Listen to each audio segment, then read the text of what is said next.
Um clarão intenso, e então tudo acabou. Um período de mais de 15 anos sem acidente na aviação comercial americana foi apagado em segundos, enquanto os destroços entrelaçados de um helicóptero e de um avião caíam em direção ao gelado Rio Potomac. E o que levou a esse acidente horrível é tão revoltante quanto complexo. 29 de janeiro de 2025 foi um dia sombrio em Wichita, Kansas. Chuviscava no aeroporto quando, às 16h30, a tripulação do voo 5342 da PSA Airlines se apresentou para os voos rumo ao Aeroporto Nacional Ronald Reagan de Washington. Seria o terceiro dia de trabalho conjunto numa escala de 4 dias, e ambos os pilotos, segundo relatos, estavam de bom humor ao iniciar uma análise do briefing. O comandante tinha 34 anos e trabalhava na PSA Airlines há quase exatamente 6 anos até aquele momento. Ele assumiu o comando pela primeira vez em 2022, justamente no CRJ-700 que operariam agora. E até então, ele havia acumulado 3.950 horas de voo totais, das quais pouco mais de 3.000 haviam sido voadas exatamente neste tipo de aeronave. Colegas o descreviam como um aviador habilidoso, que seguia procedimentos e tinha ótimas habilidades de gerenciamento de recursos da tripulação. E seu colega naquele dia, o copiloto, tinha 28 anos e trabalhava na PSA Airlines há cerca de 2 anos e meio até aquele momento. Durante esse período, ele acumulou uma experiência total de pouco menos de 2.500 horas, das quais 965 foram no CRJ. E os comandantes que voaram com ele o descreveram como rigorosamente dentro do padrão, incrivelmente atento e, no geral, um excelente copiloto. Agora, esses 2 pilotos haviam trabalhado em turnos noturnos nos dias anteriores, mas também tiveram bastante descanso, então nada indica que eles estavam se sentindo fatigados ou indispostos de qualquer maneira. Enquanto preparavam a papelada, provavelmente sentiam o foco e a expectativa que todos nós, pilotos, sentimos antes de um voo. De qualquer forma, não havia nada que se destacasse como diferente ou digno de nota no pacote de briefing dos pilotos. O tempo em Washington estava bom, com boa visibilidade e uma base de nuvens razoavelmente alta, mas havia previsão de ventos fortes e rajadas vindos do noroeste. Assim, decidiram que o comandante seria o piloto que estaria voando e o copiloto ficaria responsável pelas comunicações como piloto monitor. Em seguida, eles passaram as instruções para os 2 colegas da tripulação de cabine e, depois disso, seguiram até a aeronave que os aguardava no pátio. Uma vez lá, as verificações de segurança foram feitas normalmente e os passageiros começaram a embarcar. Então, quando as portas foram finalmente fechadas, havia um total de 64 pessoas a bordo. Enquanto o voo 5342 se preparava, a tripulação de outra aeronave também se preparava para o seu serviço. Eram 3 oficiais da Companhia B do 12º Batalhão de Aviação do Exército dos Estados Unidos, baseados no campo de aviação do Exército Davidson, em Fort Belvoir, Virgínia. E eles estavam se preparando para um voo de avaliação anual de um dos oficiais num helicóptero militar Sikorsky Uniforme Hotel 60 Lima.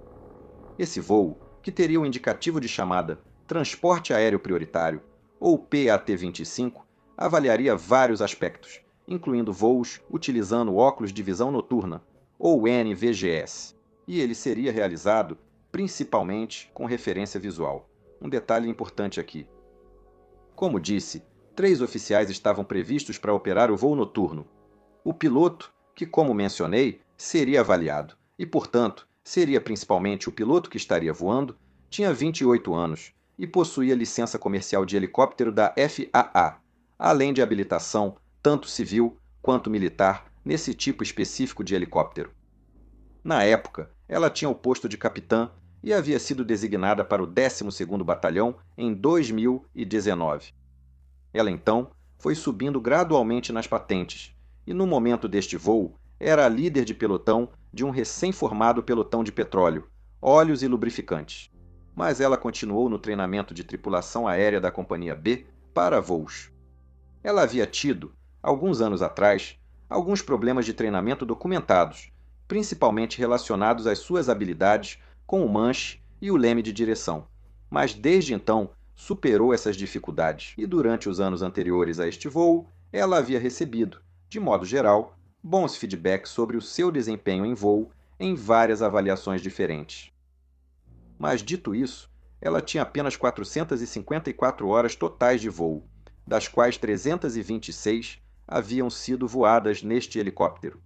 E ela havia voado apenas 4,4 horas nos 60 dias anteriores. Então, talvez estivesse se sentindo um pouco enferrujada aqui.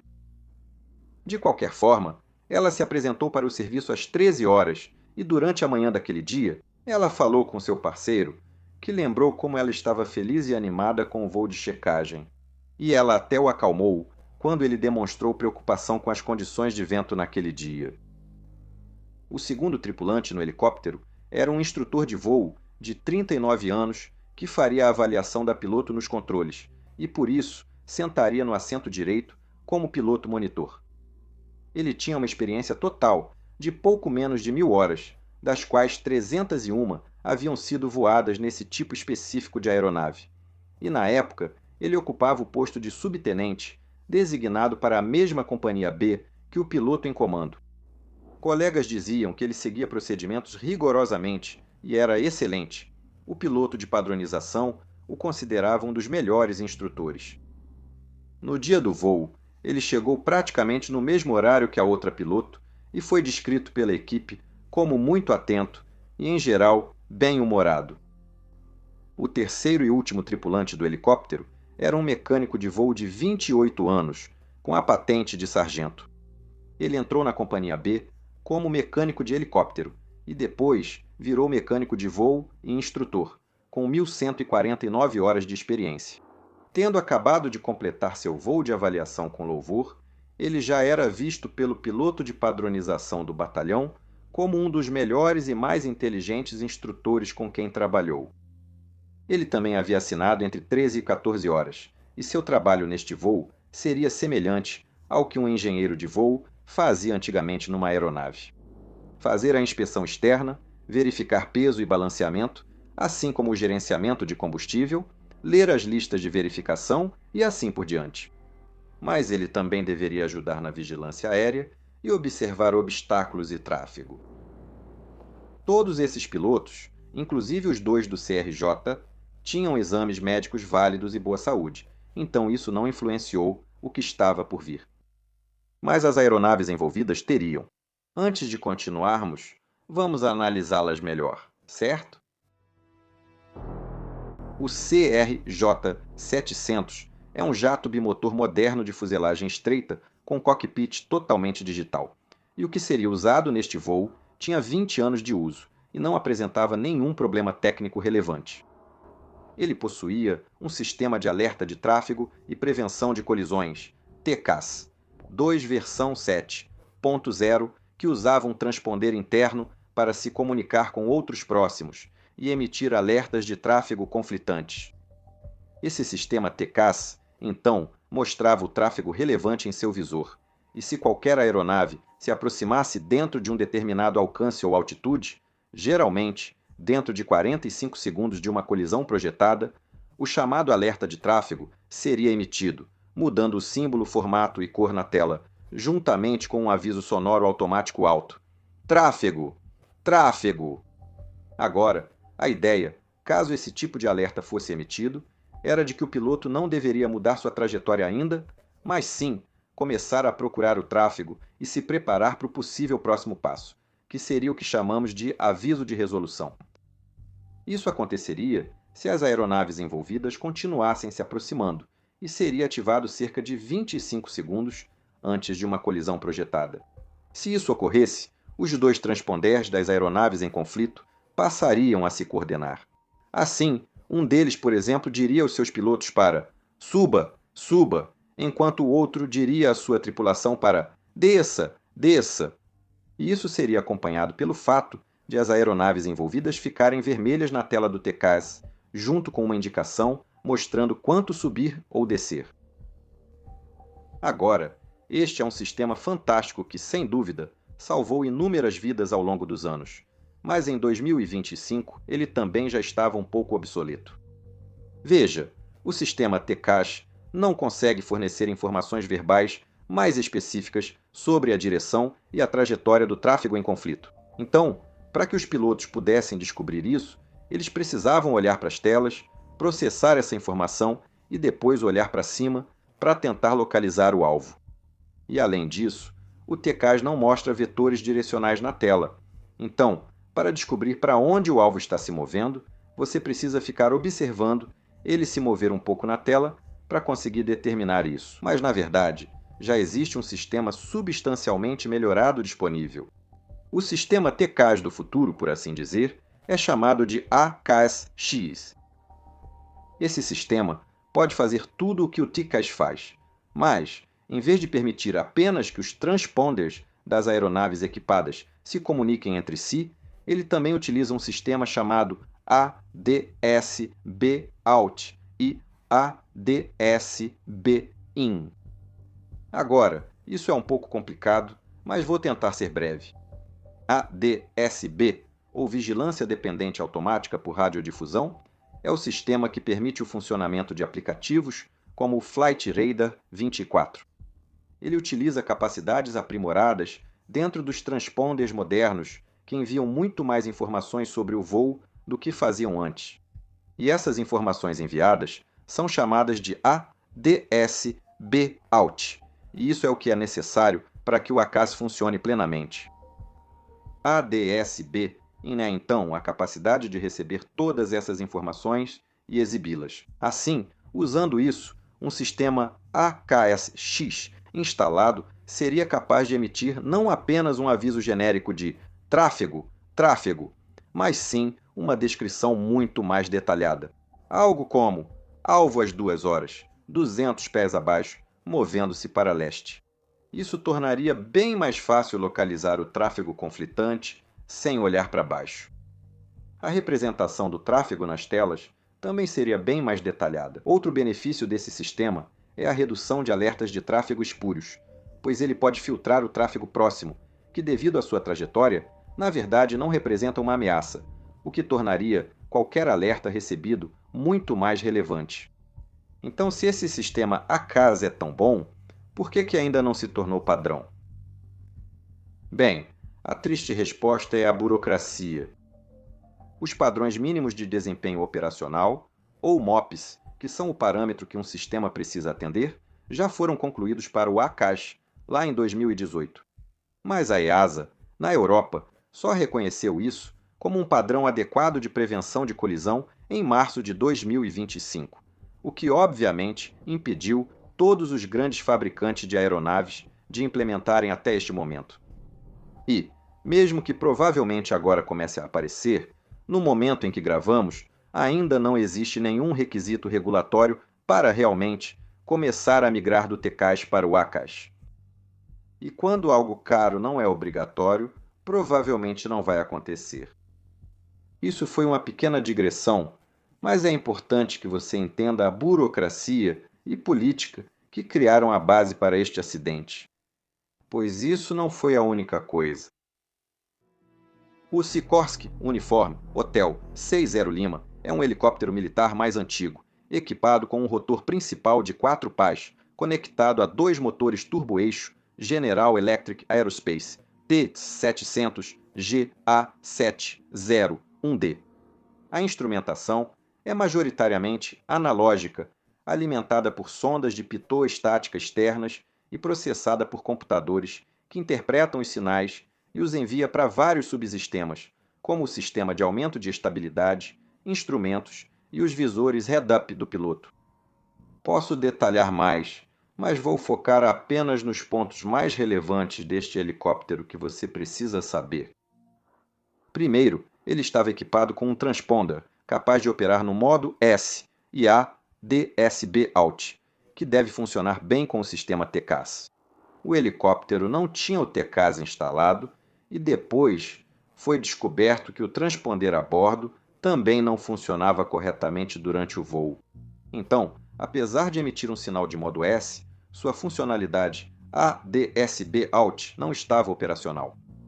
Em segundo lugar, e isso é realmente importante, você precisa entender como funcionam os altímetros barométricos a bordo de qualquer aeronave, mas em particular neste helicóptero.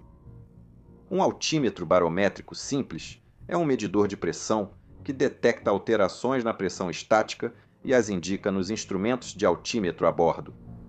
Agora, como a pressão na atmosfera muda todos os dias, um valor de pressão de referência especial precisa ser continuamente calculado por cada aeroporto e então transmitido para a aeronave, para que os altímetros mostrem a altitude de pressão correta acima do nível do mar. Essa pressão de referência é conhecida como QNH e é fornecida em hectopascais na Europa ou em milímetros de mercúrio nos Estados Unidos.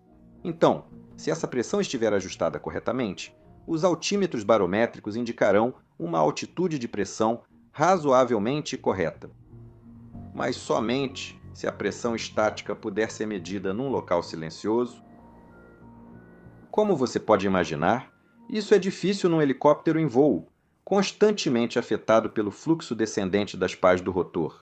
Então, neste helicóptero em particular, o efeito disso era que, em velocidades mais baixas, os 3 altímetros de pressão a bordo tendiam a indicar uma altitude menor do que a real, o que significava que o helicóptero estaria, na verdade, mais alto do que o indicado, chegando a até 80 pés.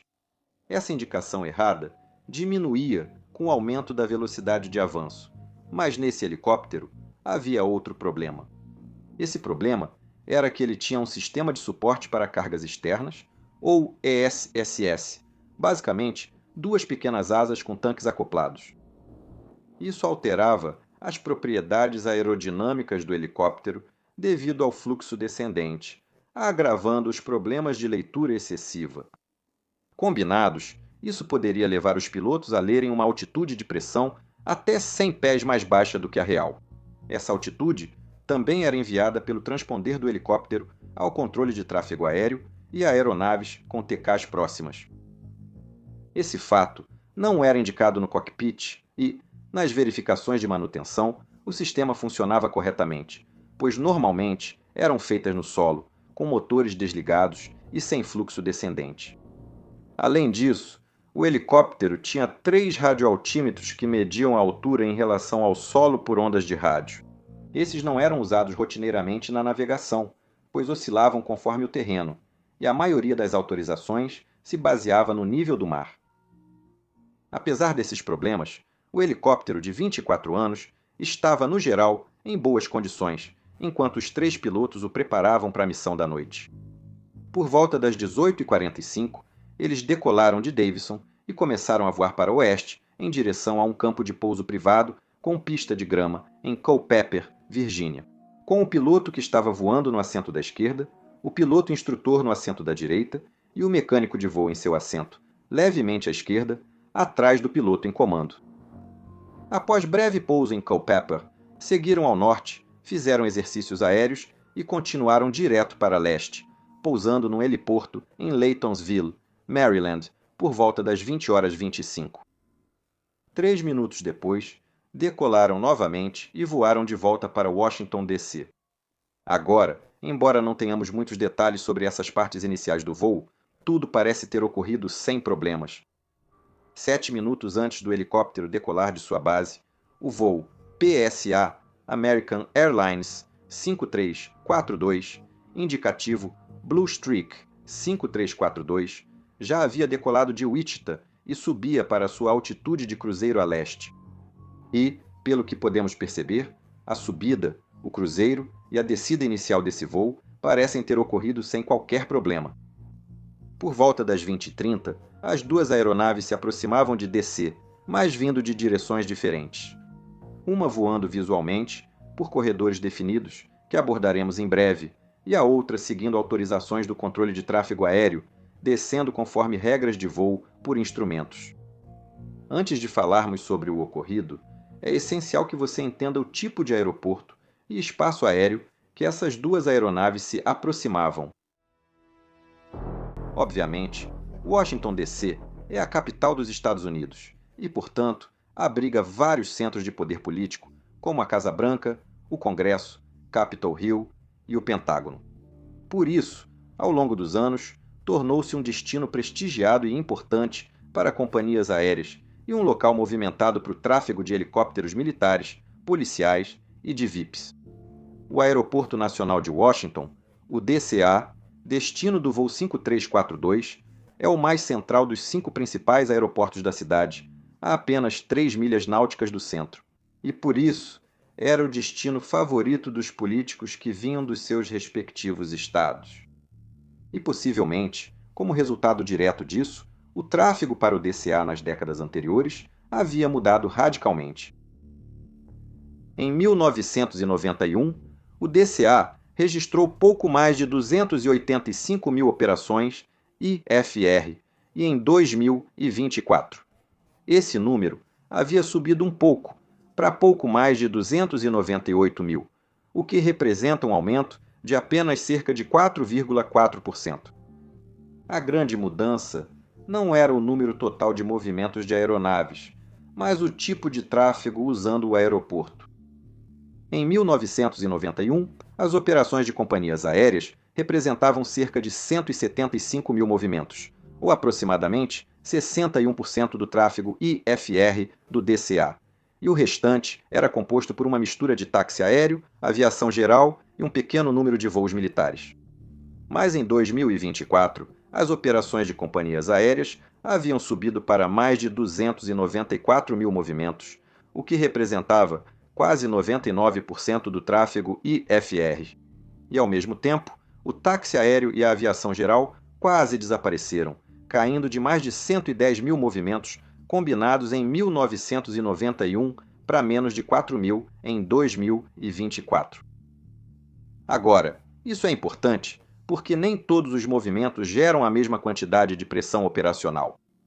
Uma pequena aeronave de aviação geral ou voo de táxi aéreo não equivale ao fluxo constante de aviões comerciais, que normalmente usam a pista principal mais longa do DCA.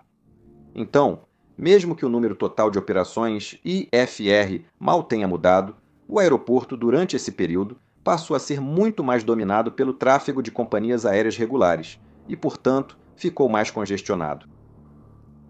Mas, embora isso certamente tenha desempenhado um papel principal aqui, outro motivo importante foi a pressão política.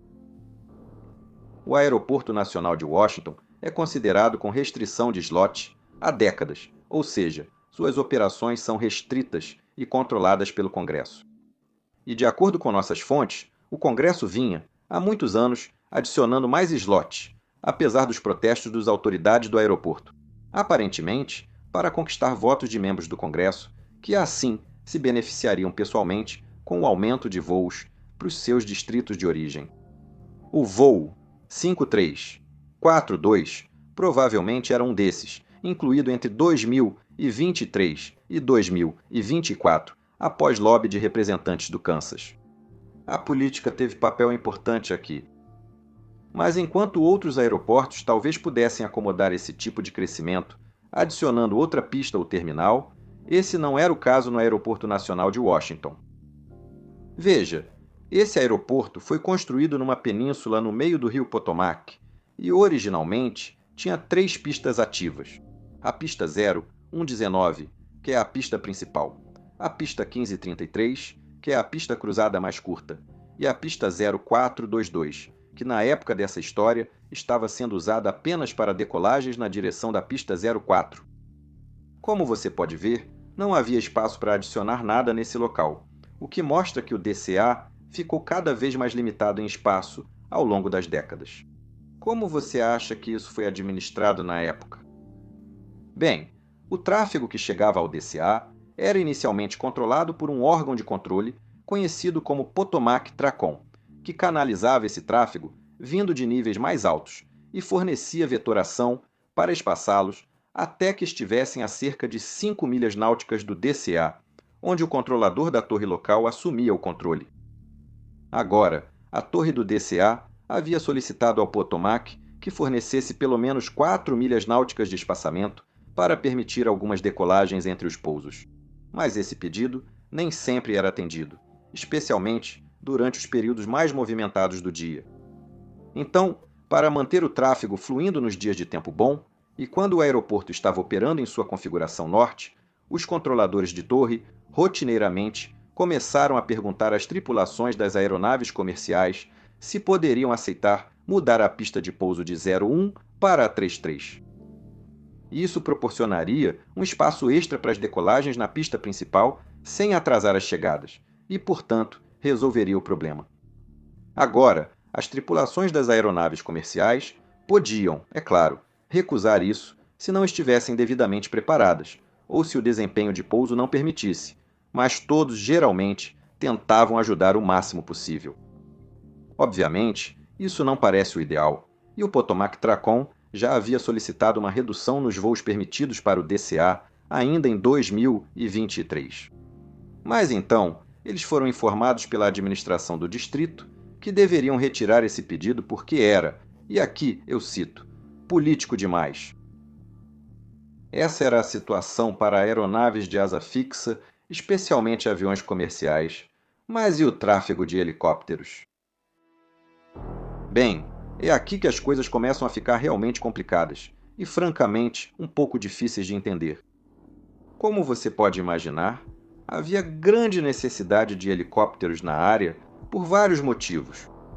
Tudo, desde helicópteros da polícia até serviços VIP, militares para o Pentágono ou para a Casa Branca, transporte de ambulância, helicópteros da imprensa, além da aviação geral, todos voando nessa área, principalmente de acordo com as regras de voo visual. Havia tanto tráfego que foi preciso criar um sistema de corredores para o controle de tráfego aéreo pudesse acompanhar todos e também dar autorizações rápidas e compreensíveis para os helicópteros sem congestionar a frequência. O espaço aéreo ao redor do aeroporto DCA era classificado como Classe B, altamente controlado. Qualquer pessoa que quisesse usar esse espaço aéreo precisava de autorização do controle de tráfego aéreo. Na prática, isso era implementado por meio das chamadas rotas de helicóptero, que haviam sido criadas seguindo marcos visuais claros, como o Rio Potomac e várias pontes. E as rotas que se tornarão especialmente importantes para esta história são a Rota 1, que seguia ao longo do Rio Potomac pela ponte Key Bridge, a ponte Memorial Bridge, ponto de notificação obrigatório, depois o Tidal Basin e, por fim, descendo até a ponta de uma ilha chamada Haines Point. Nesse ponto, havia um cruzamento de 4 vias, onde um helicóptero podia ser autorizado a virar para o oeste sobre o aeroporto DCA ou seguir sobre a cidade.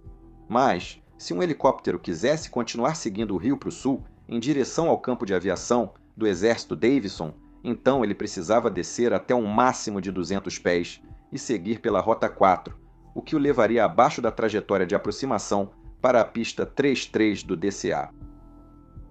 A origem exata desses corredores era um pouco difícil de encontrar, mas a minha equipe rastreou fontes que parecem indicar que eles não foram criados inicialmente pela FAA, mas sim pelos militares.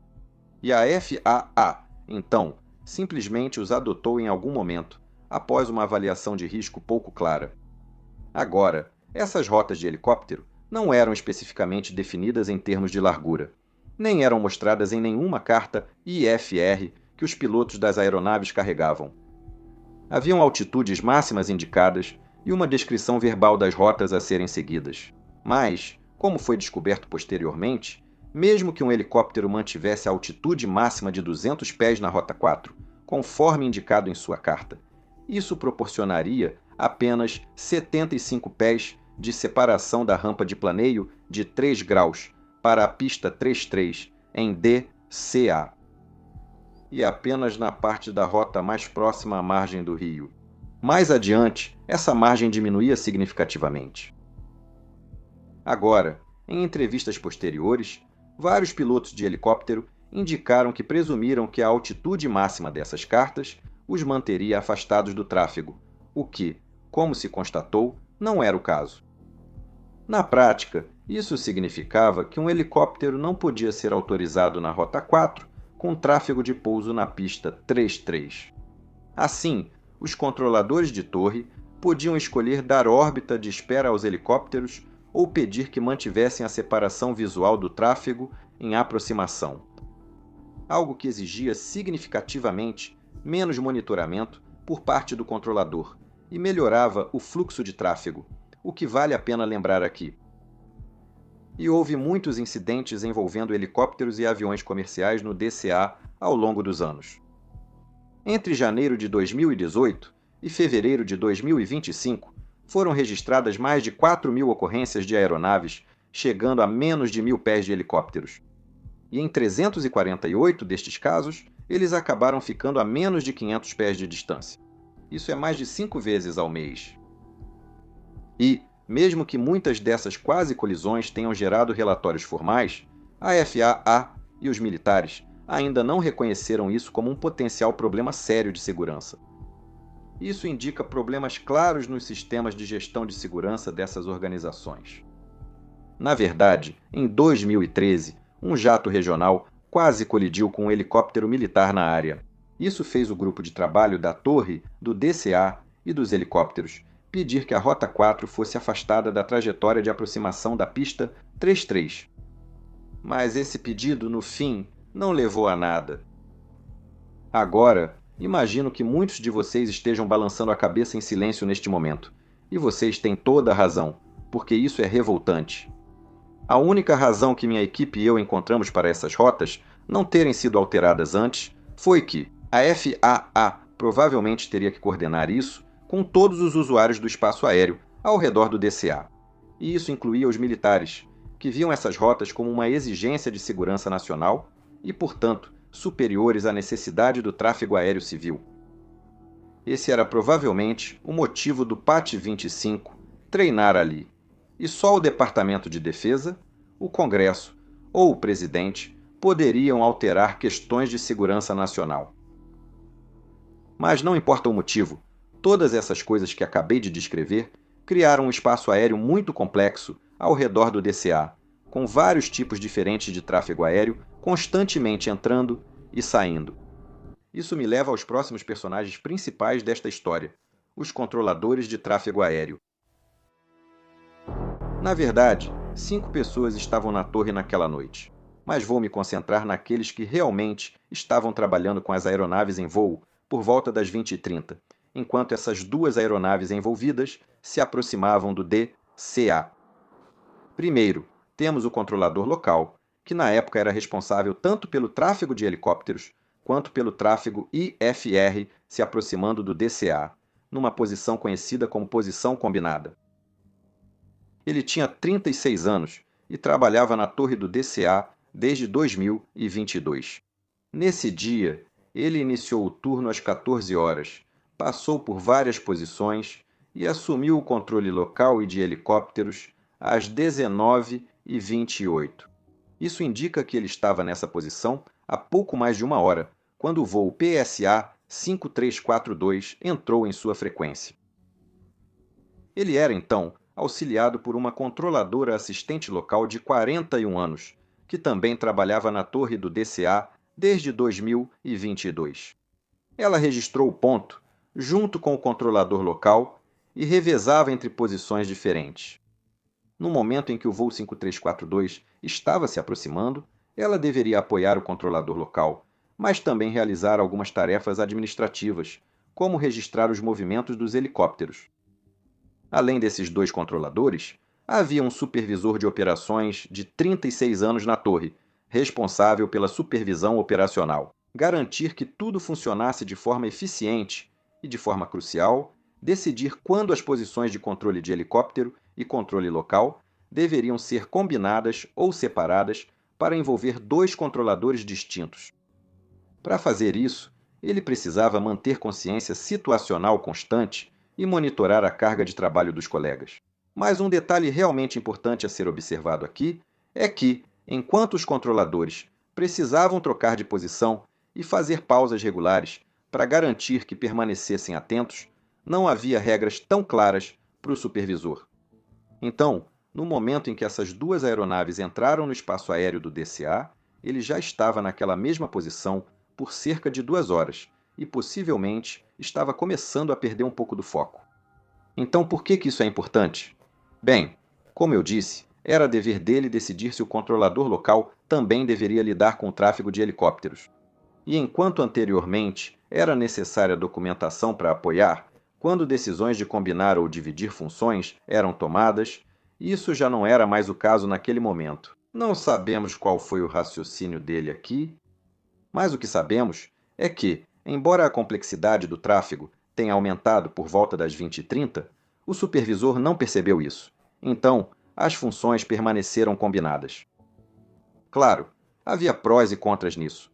Uma posição combinada poderia ser boa para a consciência situacional, já que apenas um controlador teria visão completa do que estava acontecendo em seu espaço aéreo e, portanto, não precisaria coordenar com outro controlador.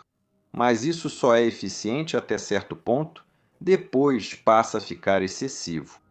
Antes do acidente, o controlador local gerenciava 8 aeronaves e helicópteros diferentes, aumentando para 10 cerca de 13 minutos antes, depois caindo novamente para 8, até finalmente aumentar para 10 e depois 12 nos últimos 90 segundos. Só para você ter uma ideia, isso significava que ele estava fazendo cerca de 7,7 transmissões separadas por minuto, o que é bastante.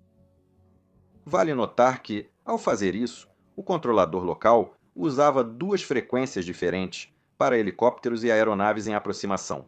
Isso significava que helicópteros e aeronaves ouviam suas transmissões, mas não ouviam as respostas da outra frequência. Se um helicóptero recebesse autorização, uma aeronave na aproximação final ouviria só a autorização, não a confirmação, e o mesmo ocorreria em situação oposta.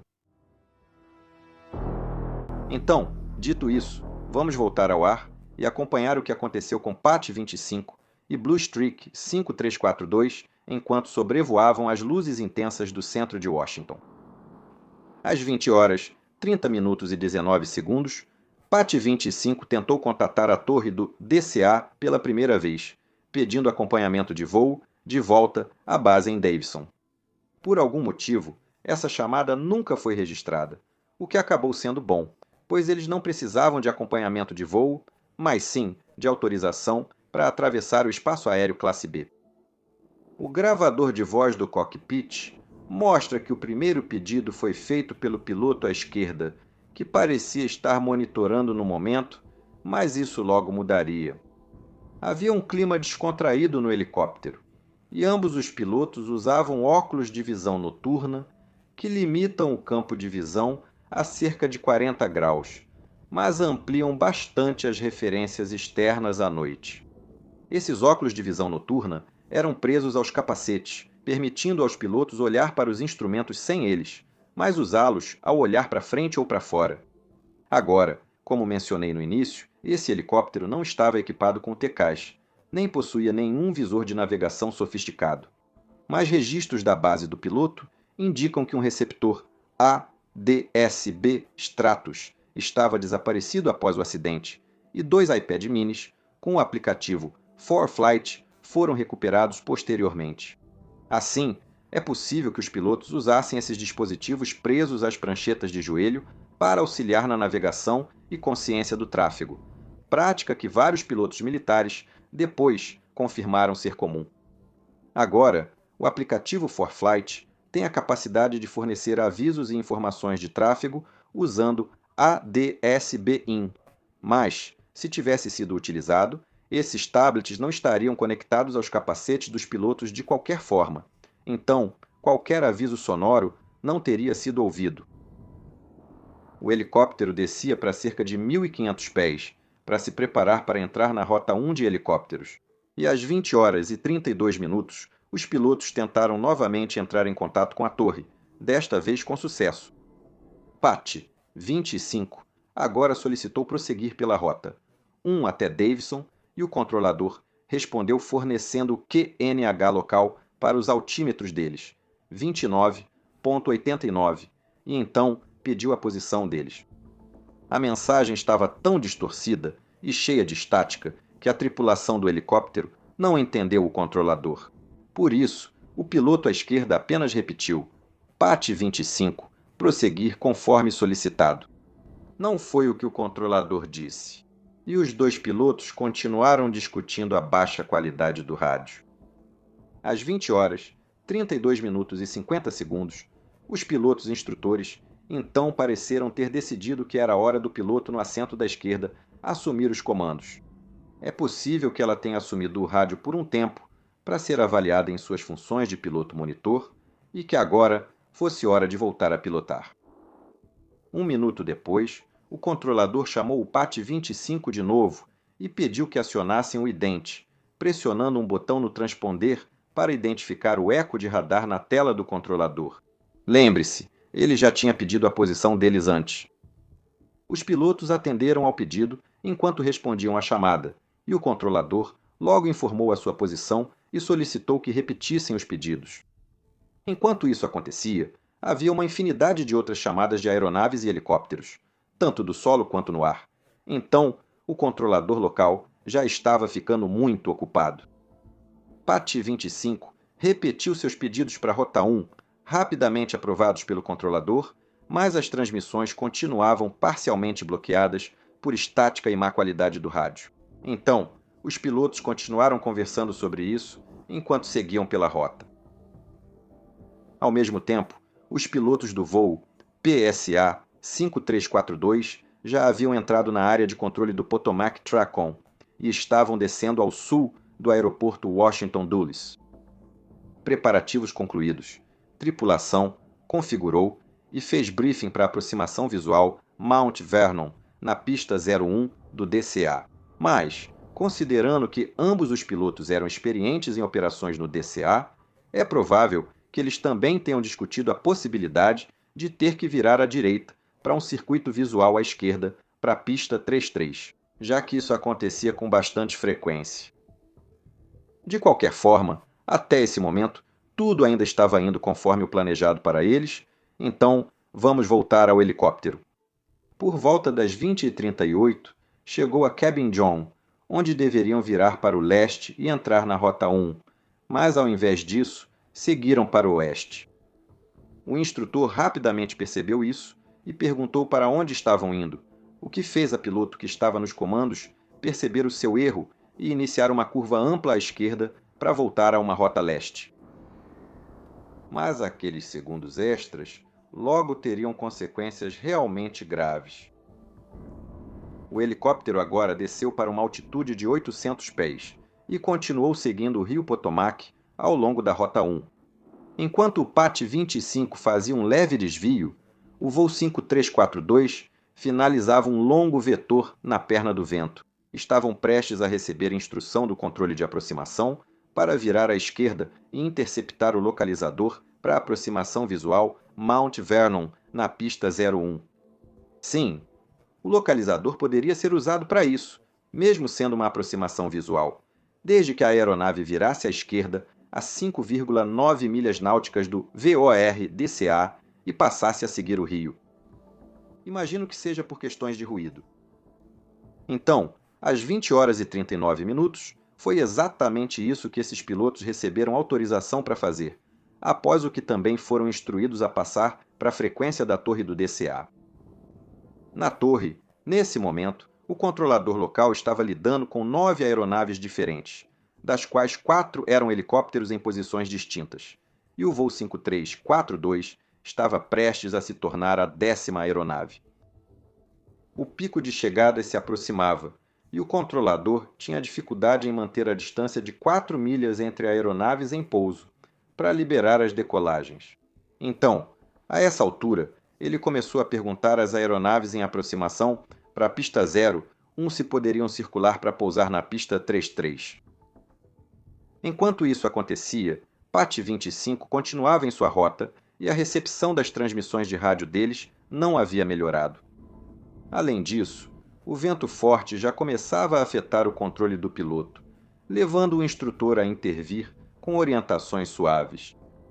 Destaco isso porque, se o piloto nos comandos estivesse um pouco enferrujado e com dificuldades, isso exigiria mais do instrutor, reduzindo a sua capacidade de monitorar o tráfego. O controlador de torre seguia autorizando pousos e decolagens, tentando coordenar um tráfego cada vez mais complexo. E na cabine do helicóptero, os pilotos agora estavam discutindo a localização de outro helicóptero, além de planejarem a continuação da rota após a Rota 1, que se tornaria a Rota 4. Isso significava que eles queriam seguir em frente após chegar a Haines Point, pela rota que cruzava sob a aproximação final da pista 33. Enquanto discutiam isso, eles também continuaram a descida, comentando que precisavam passar pela ponte Chain a 700 pés e depois pela ponte Key a 300. Depois disso, eles precisariam descer ainda mais para 200 pés antes de seguir para a Rota 4. Agora, às 20 horas, 43 minutos e 6 segundos, o voo 5342 chamou a frequência da torre de D-CA, informando que estavam estabelecidos na aproximação visual Mount Vernon para a pista 01. Nesse momento, eles ainda estavam seguindo o localizador, a cerca de 1 milha ao sul de Fort Washington, descendo conforme o procedimento. E o controlador local da torre respondeu informando o vento atual de 320 graus a 17, rajadas de 25, e então perguntou se eles poderiam, possivelmente, pousar na pista 33. O piloto não respondeu de imediato. Enquanto a torre se comunicava com outro voo recém-pousado, os dois pilotos discutiram isso internamente. O comandante, que lembrando era quem estava pilotando, perguntou ao copiloto se eles tinham os números, ou seja, o desempenho de pouso necessário para isso, e o copiloto respondeu: "Sim, acho que sim", seguido de: "Sim, são os mesmos números". E agora vem o que, na minha opinião, é a parte mais comovente de toda essa história. Porque a resposta do comandante à checagem dos números de desempenho feita pelo copiloto foi: "Eu realmente não quero, mas acho que pode avisá-los". O copiloto tentou apoiar o instinto do colega dizendo: "Quer dizer, eu posso simplesmente avisá-los". Provavelmente, querendo dizer que ele poderia simplesmente dizer não. Mas o comandante, em um ato característico de trabalho em equipe, completou: "Não, está tudo certo. Temos os números para isso. Sim, avise que está tudo certo. Vamos pousar na pista 33. Vamos lá". Agora todos sabemos o que isso significaria e não digo que foi a decisão errada. Pelo contrário, eu provavelmente faria o mesmo. Mas isso ressalta um ponto que eu acho que vai se tornar cada vez mais importante nos próximos anos. Veja, como pilotos, nós desenvolvemos sentimentos subconscientes em relação a situações à medida que ganhamos experiência, e às vezes esses sentimentos indicam claramente uma inclinação positiva ou negativa diante de uma oportunidade repentina. Neste caso, a aproximação circular. E eu sugeriria que deveríamos ouvir essa voz interior com muito mais frequência do que ouvimos, porque se algo não parece certo, é provável que nosso subconsciente tenha percebido uma ameaça que nossa mente consciente ainda não percebeu. Neste caso, provavelmente não era o tráfego, mas sim a sensação de fazer uma aproximação mais difícil em pista curta com rajadas de vento, o que já basta. Se não houver espaçamento suficiente para decolagens, isso não é realmente um problema do piloto. E como já expliquei, isso era um problema sistêmico nesse aeroporto, algo que deveria ser resolvido permitindo menos aeronaves, e não com pilotos e controladores tentando remendar o problema com manobras mais complexas. Mas em vez disso, o copiloto agora chamou o controlador e aceitou a aproximação circular, ao que o controlador respondeu: "Blue Streak 5342 na ponte Wilson. Mude para a aproximação circular da pista 33. E pista 33 autorizada para pouso". O copiloto repetiu a autorização e, como a autorização de pouso já havia sido dada, não haveria mais necessidade do controlador falar com esse voo até depois do pouso. Enquanto isso, no cockpit do PAT 25, a turbulência piorava durante a descida e os dois pilotos discutiam como lidar com a situação. Essa discussão ocorreu justamente quando a torre autorizou o voo 5342 a pousar. Lembre-se, o helicóptero e a aeronave não ouviam as transmissões um do outro, só as da torre. Assim, os pilotos do helicóptero só teriam ouvido, se atentos, a autorização da torre para o Blue Streak 5342 fazer a aproximação circular e pousar na pista 33. E por que isso é importante? Outros pilotos de helicóptero do Exército com experiência nessa rota relataram que era comum ver aeronaves na pista 01, mas raro ver alguma chegando pela pista 33, que aparece mais à esquerda no para-brisa de um helicóptero descendo pela Rota 4, perto do Haines Point. De qualquer forma, o helicóptero agora havia atingido 300 pés, e enquanto também procuravam por outros helicópteros no tráfego, discutiram o fato de que esse outro tráfego poderia ter descido em direção às luzes, o que significa que a grande quantidade de outras fontes de luz na área poderia facilmente esconder o outro tráfego. E isso, é claro, também se aplicava a eles. De volta ao cockpit do CRJ, os pilotos agora estavam se preparando para o pouso, e o comandante estava olhando para fora a fim de seguir as referências visuais necessárias para a aproximação visual. Uma tarefa que agora havia se tornado muito mais difícil, já que eram necessárias mais manobras para a pista 33. Além disso, como a pista 33 estava mais distante, ele precisaria reduzir bastante a razão de descida para alinhar com a rampa de planeio e as luzes PAP, aumentando também a carga de trabalho. Ele então anunciou 33. E alguns segundos depois, 1000 pés na rodovia, 500 sobre a igreja. Relembrando a si e ao colega os critérios de aproximação estabilizada a serem mantidos em pontos de referência. Durante os minutos seguintes, o CBR registrou o piloto configurando a aeronave e completando o checklist diante do pouso, enquanto o controlador de torre focava no tráfego na pista, já desacelerando após o pouso, também monitorava outros helicópteros e decolagens em 2 frequências. Às 20 horas, 45 minutos 27 segundos, o comandante do CRJ desligou o piloto automático e iniciou curva à direita para completar manualmente a manobra de aproximação circular. Agora, algumas pessoas podem questionar isso, mas neste caso, definitivamente, teria sido a coisa mais fácil a se fazer. Ajustar suavemente taxas de descida e curva é bem mais fácil ao voar manualmente. Mas, é claro, isso também significaria que a carga de trabalho do copiloto aumentaria, já que agora caberia a ele garantir que eles permanecessem estabilizados, que estivessem na trajetória correta e que todas as checagens fossem concluídas. Isso agora significava que ele tinha menos tempo para olhar para fora.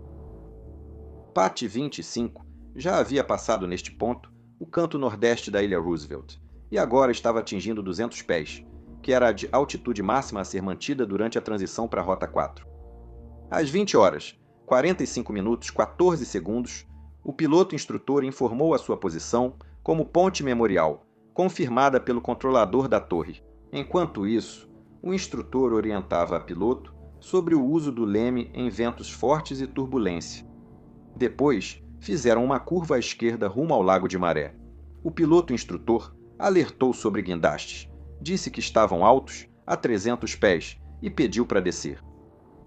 Portanto, com todas essas instruções, é provável que a maior parte da atenção dele estivesse agora direcionada aos obstáculos e ao piloto nos comandos, e não tanto ao tráfego. Mas e quanto ao mecânico de voo? Bem, não foram registradas muitas chamadas dele no gravador de voz da cabine, e é possível que ele estivesse apenas permitindo que o instrutor fizesse o seu trabalho enquanto continuava monitorando o desempenho dos sistemas, etc. A visão dele pela janela teria sido um pouco bloqueada pelos tanques de combustível extras, já que provavelmente estava atrás do piloto. A estrutura do helicóptero obstruiria boa parte da aproximação da pista 33 ao se voltar para sudoeste.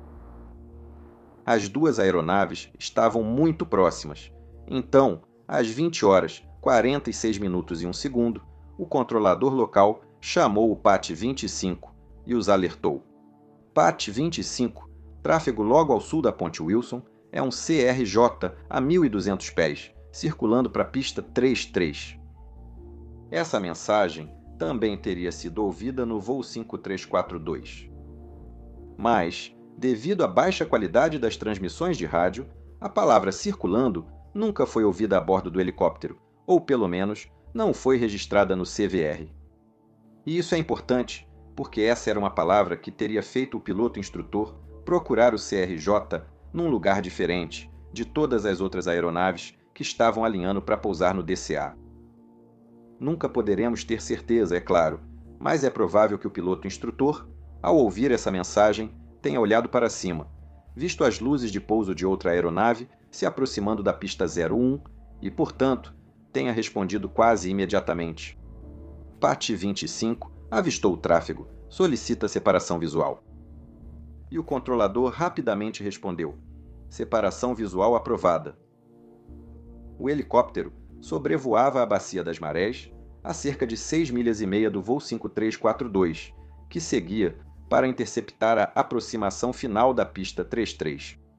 Ele seria uma das 5 aeronaves se aproximando pelo sul nesse momento, então distinguir uma da outra provavelmente teria sido muito difícil.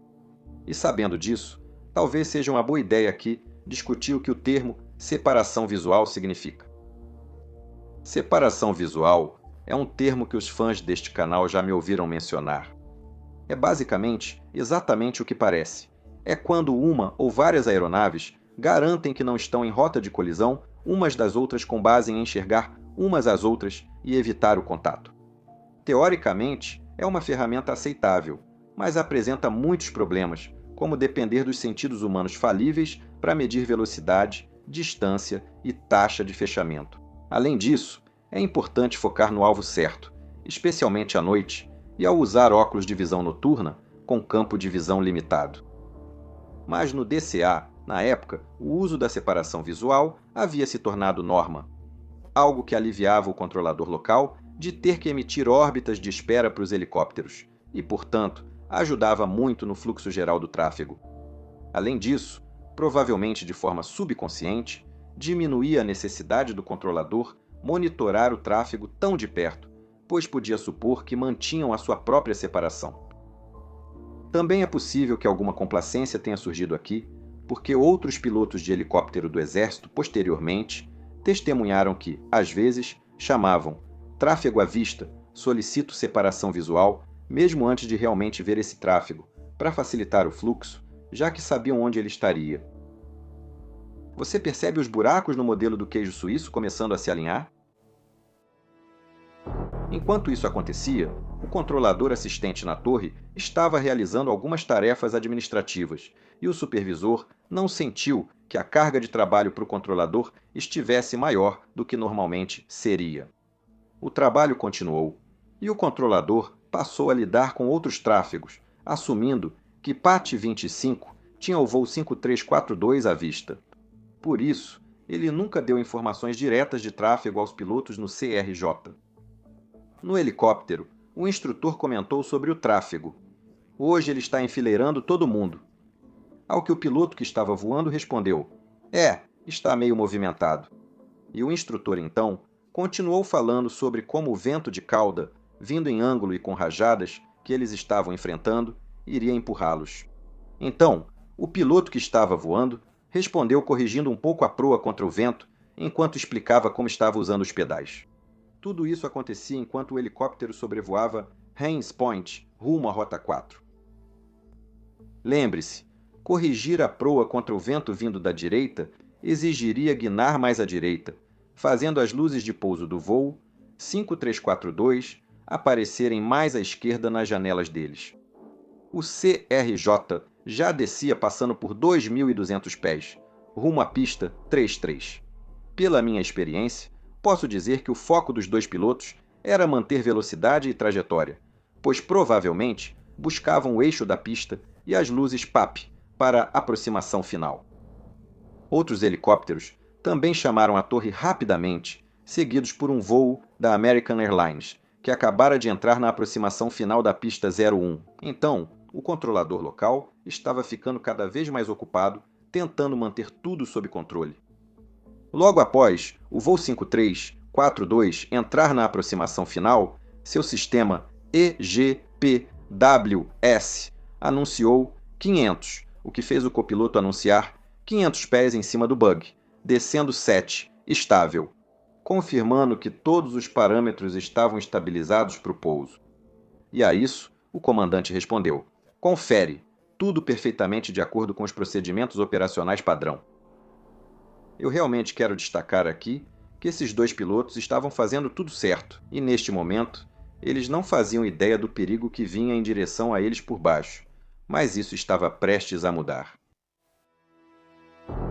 Às 20 horas, 47 minutos e 33 segundos, um alerta de conflito soou na torre, indicando que o PAT 25 estava agora se aproximando demais do avião comercial em aproximação. Isso fez com que o controlador chamasse o helicóptero dizendo: PAT 25, você tem o CRJ à vista? Que pôde ser ouvido, com o alerta de conflito ainda apitando ao fundo. E então ele continuou dizendo: PAT 25, passe atrás do CRJ. Também é importante mencionar que um alerta de conflito não era incomum nesta torre. Na verdade, ele era ativado várias vezes ao dia por diversos motivos, então isso provavelmente não era considerado algo sério. Novamente, como já destaquei várias vezes antes, um sistema de alerta que dispara com muita frequência acaba deixando de funcionar como um sistema de alerta, pois as pessoas começam a não levá-lo tão a sério. De qualquer forma, enquanto esse alerta soava na torre, dentro do cockpit do voo 5342, um aviso de TCAS. Tráfego! Tráfego! Também foi ativado de repente, mas não haveria nenhum aviso de resolução orientando-os a subir. Isso ocorreu porque o TCAS bloqueia essa função abaixo de 900 pés do solo. Mesmo que o procedimento para um aviso de tráfego fosse localizar o tráfego e se preparar para a possível manobra, provavelmente os pilotos do CRJ acharam que o aviso era por causa do helicóptero em espera e não por algo realmente perigoso. Penso assim porque o gravador de cabine não registrou os pilotos falando desse alerta do TCAS. Provavelmente, eles só continuaram focados na aproximação. Afinal, eles tinham recebido autorização para pousar e não receberam nenhuma informação direta de tráfego sobre aquele helicóptero enviada especificamente para eles. Mas, e quanto ao PAT 25 então? Bem, quando o controlador disse para eles passarem atrás do CRJ, alguém no helicóptero apertou o botão de transmissão exatamente ao mesmo tempo, o que efetivamente cancelou a parte da mensagem que dizia para passar atrás. Então a única coisa que eles ouviram agora foi PAT CRJ. O controlador disse separação visual, mas nenhuma das aeronaves ouviu corretamente. No helicóptero, o instrutor disse a piloto: vire à esquerda, senhora. Acho que é por isso que ele pediu. Estamos no meio aqui. Provavelmente falando sobre a distância da margem. Isso mostrava claramente que, seja lá do que ele achava que estavam mantendo separação visual, não era do voo 5342, que agora estava apenas alguns segundos à esquerda deles. Mesmo sem olhar para o CRJ, eles não deveriam manter a separação vertical da trajetória de aproximação? Bem, é aqui que entra aquele erro do altímetro que mencionei antes. Veja, os pilotos do exército geralmente tentavam voar o mais precisamente possível a 200 pés, não mais baixo, mas com a velocidade relativamente baixa em que estavam voando e os tanques externos acoplados, o fluxo descendente dos rotores provavelmente estava fazendo com que os seus altímetros indicassem menos do que a altitude real, o que significava que eles agora estavam realmente voando diretamente na rota do voo 5342, sem nenhum TCAS a bordo. No cockpit do CRJ, seria quase impossível distinguir as luzes do helicóptero diante das luzes da cidade. Então, mesmo que o copiloto tentasse, provavelmente não conseguiria vê-lo. Às 20h40 e 7h53 segundos, o helicóptero inclinou-se levemente para a esquerda e depois continuou voando em linha reta, com uma altitude indicada pelo rádio altímetro de 278 pés. Eles não fizeram movimentos bruscos que indicassem ter visto o que vinha em sua direção. Mas na cabine do CRJ, 5 segundos depois, os profundores foram puxados bruscamente para trás, causando uma deflexão de 24 graus em menos de um segundo, acompanhada de gritos agudos tanto do comandante quanto do primeiro oficial. Esse deve ter sido o momento em que o helicóptero apareceu repentinamente um pouco à direita e abaixo, à frente deles. Mas agora já era tarde demais. Às 20h48, as pás do rotor principal do helicóptero atingiram violentamente a parte inferior da fuselagem e a asa esquerda do CRJ, se desintegrando e causando danos catastróficos imediatos à asa. O controle de ambas as aeronaves foi imediatamente perdido num clarão intenso, que pôde ser claramente visto de dentro da torre. E 4 segundos depois, tudo havia acabado. Todos os 60 passageiros e 4 tripulantes do voo 53, 42, além dos 3 tripulantes do helicóptero, morreram. Esse foi um desastre de transporte aéreo civil de uma magnitude que os Estados Unidos não viam desde o terrível acidente da Colgan Air em 2009. Então a FAA, o NTSB e os militares começaram rapidamente a trabalhar para tentar descobrir como algo assim tinha sido permitido acontecer num dos aeroportos mais movimentados da capital do país. Usei o relatório final que eles produziram para contar essa história para vocês. É um documento extraordinário com 419 páginas, produzido em pouco mais de um ano, o que deve ser algum tipo de recorde. O NTSB apresentou 74 novas constatações, mas concluiu que a causa provável foi a FAA permitir uma rota de helicóptero muito próxima da trajetória de aproximação ativa de uma pista, juntamente com a incapacidade de regulamentar, revisar ou avaliar as rotas de helicóptero, e a falha em mitigar os riscos conhecidos de colisões em voo entre helicópteros e aeronaves na área. Vários outros fatores contribuintes, a maioria dos quais já expliquei neste vídeo, também foram identificados, e isso levou a 57 novas recomendações, uma das quais foi a abolição imediata da Rota 4 de helicópteros. Deixarei links para o restante na descrição abaixo. Mas o que eu realmente quero destacar aqui são algumas coisas muito importantes. Primeiro, o uso de separação visual em ambientes altamente complexos, à noite e com muito tráfego, simplesmente não é suficiente. Já vimos colisões em voos suficientes para deixar isso claro, e eu sinceramente espero que essa seja a última. Segundo, quando novas e melhores tecnologias como ACAS-X estiverem disponíveis, ou até mesmo o equipamento ADS-B In e Out, que aeronaves menores já estão utilizando, bem, então é dever dos órgãos reguladores garantir que essas tecnologias sejam implementadas e exigidas extrema urgência.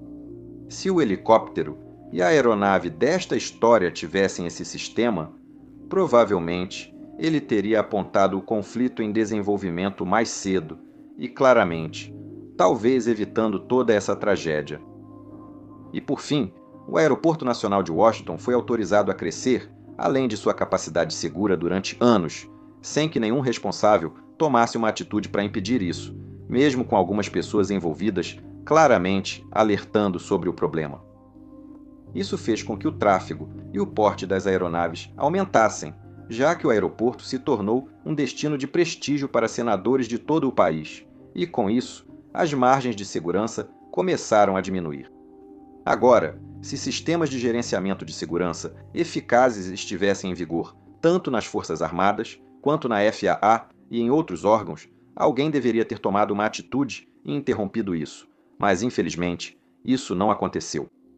Então eu realmente espero que todos nós tenhamos aprendido com isso, para que sinais claros de alerta sejam percebidos e tratados, e também que essa seja a última vez que eu ouça falar de uma sugestão de segurança sendo negada por motivos políticos.